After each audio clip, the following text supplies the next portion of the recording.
Welcome back to the Imaginary Gallery. It's TJ, your host. We're delving further into the Narcissist Bag of Tricks, once again referencing Without Conscience by Robert D. Hare, Ph.D. These next two sections I find very interesting and beneficial for your understanding if you've had the opportunity to deal with a cluster B monster creature. The first part, a phrase I've heard before and questioned before, which is they pick and choose, which I used to think, okay, you pick and choose, what's that? That's the same thing. That's two things, but I've learned what it's equivalent to is you go to the apple tree and you pick specific apples, and then later you analyze those apples and you choose the ones you want for your consumption. Dr. Hare tells us, of course, these cluster B creatures and psychopaths and sociopaths and so on are not completely unresponsive to the myriad rules and taboos that hold our society together. After all, they're not automatons that just blindly respond to momentary needs and urges and opportunities. It is just that they are much freer than the rest of us to pick and choose the rules and restrictions that they choose to adhere to. For most of us, even the imagined threat of criticism functions to control our behavior. We are haunted to some degree by questions about our own self-worth.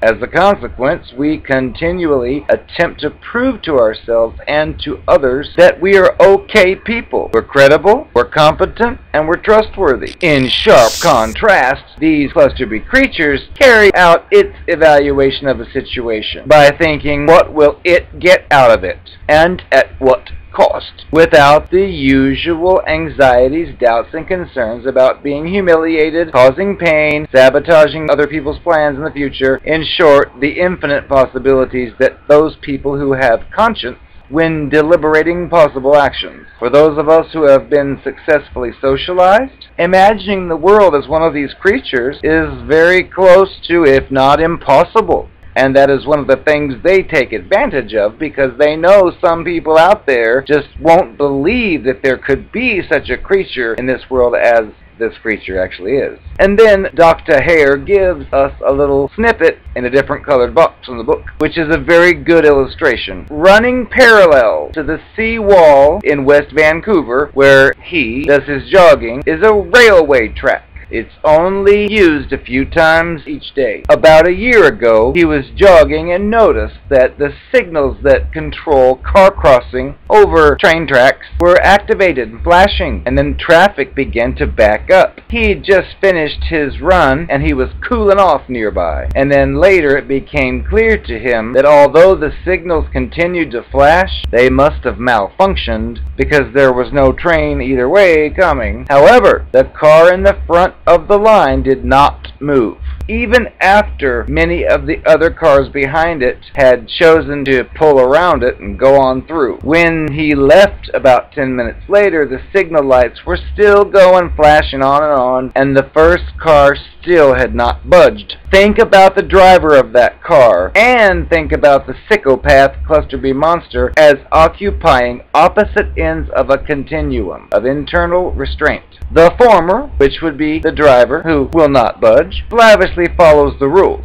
and the psychopath cluster B creature simply ignores them. One passively accepts the supreme authority of their inner voice inside their head that says no, and the psychopath cluster B creature tells it to get lost, like John Podesta. Just get lost! The inner voice presents problems for those whose beliefs put them in conflict with society. As a piece of graffiti written during the French student revolts of 1988 put it, quote, "There is a sleeping cop in all of us. He must be killed." The next section is Psychocinema, the public's fascination with the smooth con artist and the cold-blooded murderer, unbounded by the dictates of society and conscience, has never been stronger. Misery, Goodfellas, Pacific Heights, Sleeping with the Enemy, In Broad Daylight, Love, Lies, and Murder, Small Sacrifices, Cape Fear in a Child's Name, and the particularly explicit chiller Silence of the Lambs, Dr. Lecter, are just a few of the most popular movies at this writing, which means this book must be pretty old. True and reenacted crime shows, such as Hard Copy, A Current Affair, and America's Most Wanted, are now television staples. Bruce Weber, in a February 10, 1991 New York Times article that was called Cozying Up to the Psychopath That Lurks Deep Within, reminded us that the storyteller's fascination with the perversely twisted mind is nothing new.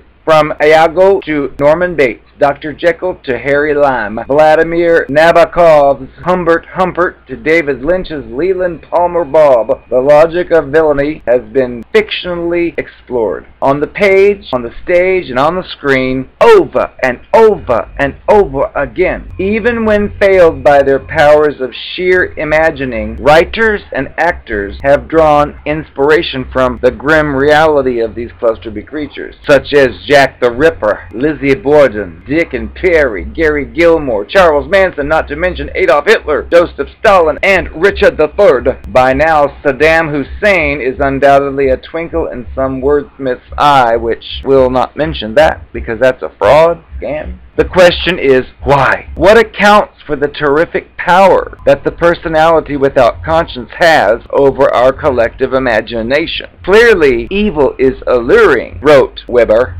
and not just to those who would dramatize it. From mild naughtiness to vicious criminal behavior, the performance of bad deeds is something the rest of the population evidently wants to know about.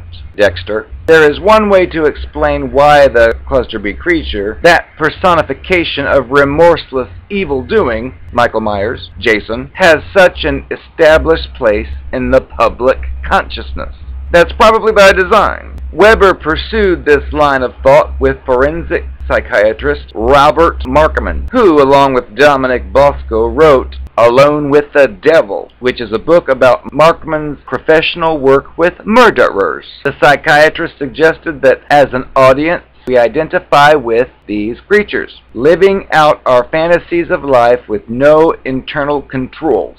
There's something inside them that is also inside us, and we're attracted to them so we can find out what that something is, or may be. Markman wrote. In Weber's interview, he went even further. He said, we're all psychopaths under the skin. Psychiatrist Joanne Intrater at Mount Sinai Medical Center in New York offers a course called The Psychopath in Fact and Film, in which she explains how film lends itself to this form of identification, raising moviegoing from a level of casual curiosity to an act of emotionally charged voyeurism. She said that cinema allows us to slip easily into the vicarious pleasure of the voyeur. A darkened room subdues our conscious moral world and allows us another focus of an inner state not dominated by the constraints of superego, which is your conscience.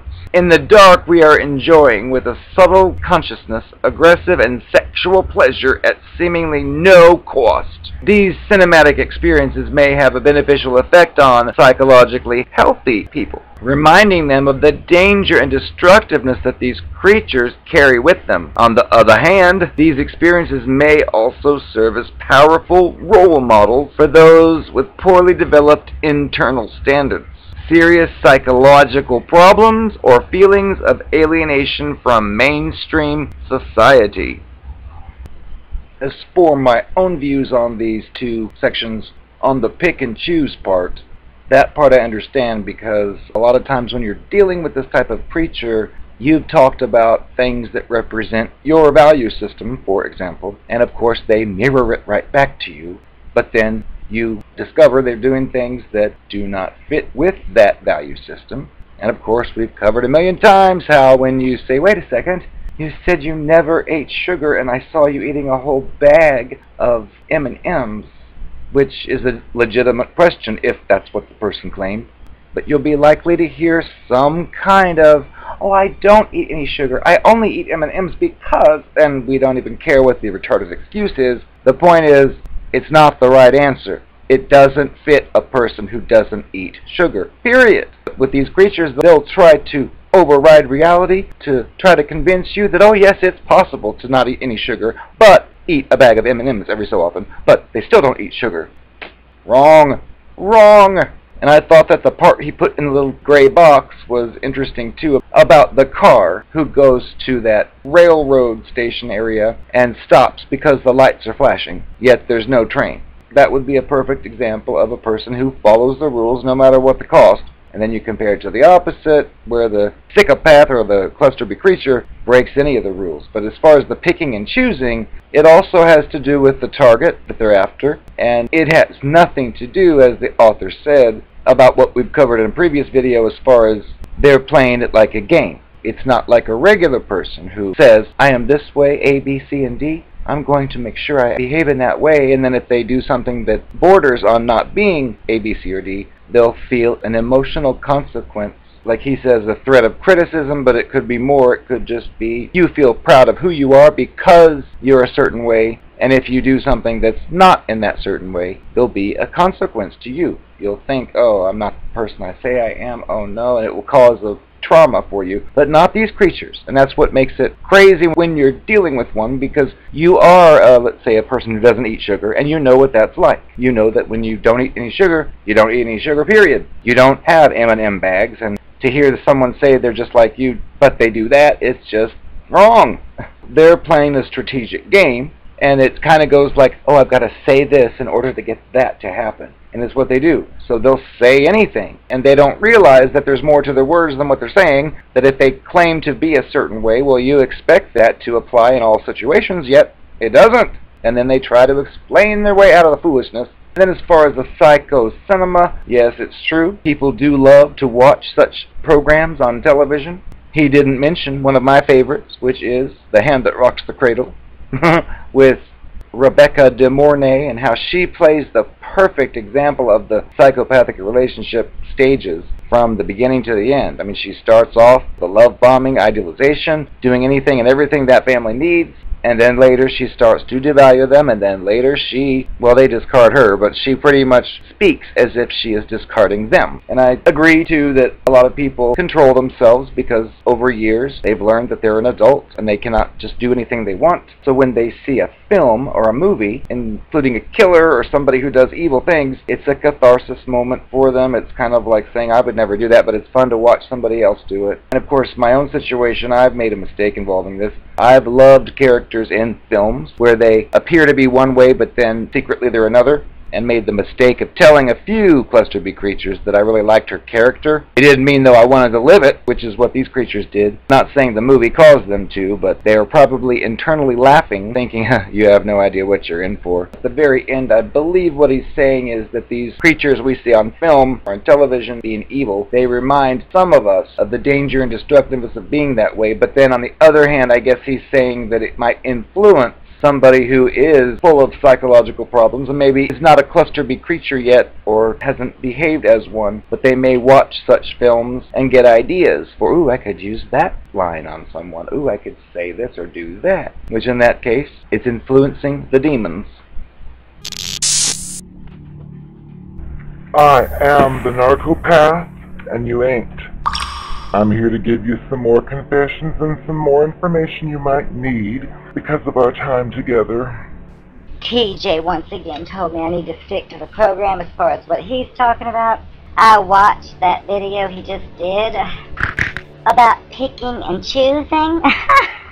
Well, that is true, because I remember when we dated, you had said you never lied to your parents about anything and you were afraid to do so. So I just said, oh, I'm the same way. I would never lie to my parents either, even though it was a complete lie. I know that when we were at your home and the Kiss concert was coming and I wanted to go see it so I could shake my teeth for Gene Simmons, I told you to ask your parents, but tell them we're going to go to a church revival. And you said, I can't do that. I told you. I don't lie to my parents. I'm afraid to. And at that point I realized you are just like that car that sits there at the lights even though there's no train coming. And I said, just tell your parents this one time. Which of course clued you into my true nature, but we got to go to the concert, didn't we?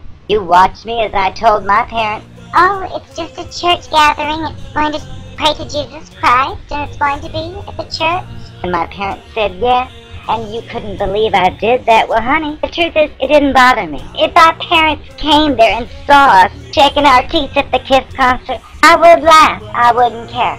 See? That's how we're different. It doesn't bother me if I lie. I hear that you have some kind of consequence if you lie. Well, honey, that's your own defect.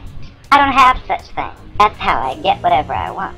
I lie anytime I need to. It doesn't bother me. Why does it bother you? Well, maybe you need some help. As far as movies, PSYCHOCINEMA, he called it. Oh, I must admit, when I was a child, I did watch a lot of Disney films. I did always identify closely with the bad guy or the villain. Maybe it influenced me. Doesn't matter now. I got what I wanted. For history, I've got someone else I'm chasing. Just like I chased you. And I'm doing all the same stuff I did for you. The same meal that I surprised you with. The same acts in the bedroom. The same bringing the family over after the first date. All of it. You shouldn't have spied on me. We'd still be together. It's your loss, honey.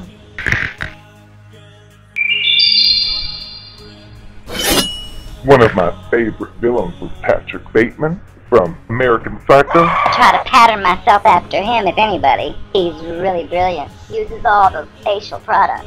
And he loves to murder with chainsaws. Now, you don't know that about me, but I did kill a few of my ex-lovers with chainsaws, so you're lucky. You're lucky you're still alive. Don't mess with me, or you might not be. One of my favorite mind games to play with you was you thought you were such a sleuth and you thought you figured various things about me out. I'd be damned you were right about every single time. Did I show that I knew that you were right? You made your speculations about why I didn't come home the other night, and you saw my face at a party, at a social media gathering with some hot guy next to me, and you assumed I was there. I just sat there with a straight face and thought, no, that's not true, that wasn't me. That must have been another night. Even though it was the night. For a while you bought it. I just kept sticking to my story. Even when you talked to friends of yours who said they saw me there, I just told you, oh, well, she's lying, she wants you. You're gonna believe her instead of me? And that worked. It's manipulation. It got you where I wanted you. I wanted to control you. I didn't want you looking or talking to outside sources who might reveal the truth. You didn't deserve to know that. You see, you are mine. Who cares what I did behind your back? That was none of your concern. I don't know why you think you have to be so nosy once again. That's your problem. That's why you can't keep a relationship. Because you're too damn nosy.